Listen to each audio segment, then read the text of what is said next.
In today's video, I'm going to teach you how to know a Shein code. By the end, you'll understand exactly where to use a code on Shein and how to make sure it applies correctly to your order. Start by adding items to your cart. Take a moment to choose the right size, color, and quantity, and add everything you plan to buy now. It's best to do this first because most discounts calculate based on your full cart total, and some codes require a minimum spend.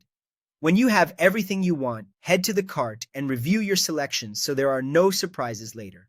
Next, go to checkout. On the checkout screen, you'll see your shipping details, delivery method, and payment options.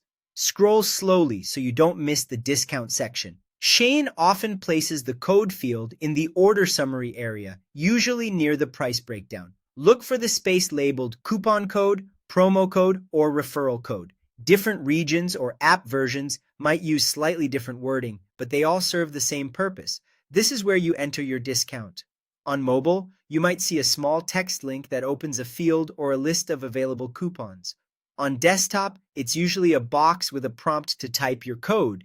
If you have codes saved to your account, you might be able to select one from a list. Enter your code carefully.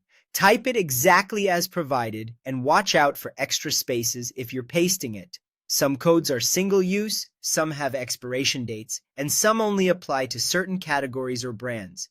If a code includes numbers and letters, make sure you've got them all correct. If the site gives you an error, it often includes a hint, like minimum spend not met or code not valid for selected items.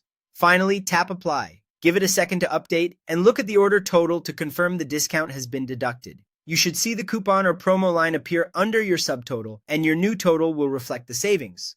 If nothing changes, double-check that your cart meets the terms of the code, that you're not trying to combine multiple codes if stacking isn't allowed, and that the code hasn't expired. You can also try removing and re-entering the code to clear any formatting issues. That's it. Add your items, go to checkout, find the coupon or promo section, enter your code, and tap Apply. With those steps, you'll know exactly where to use a Shein code and how to confirm it's working before you place your order.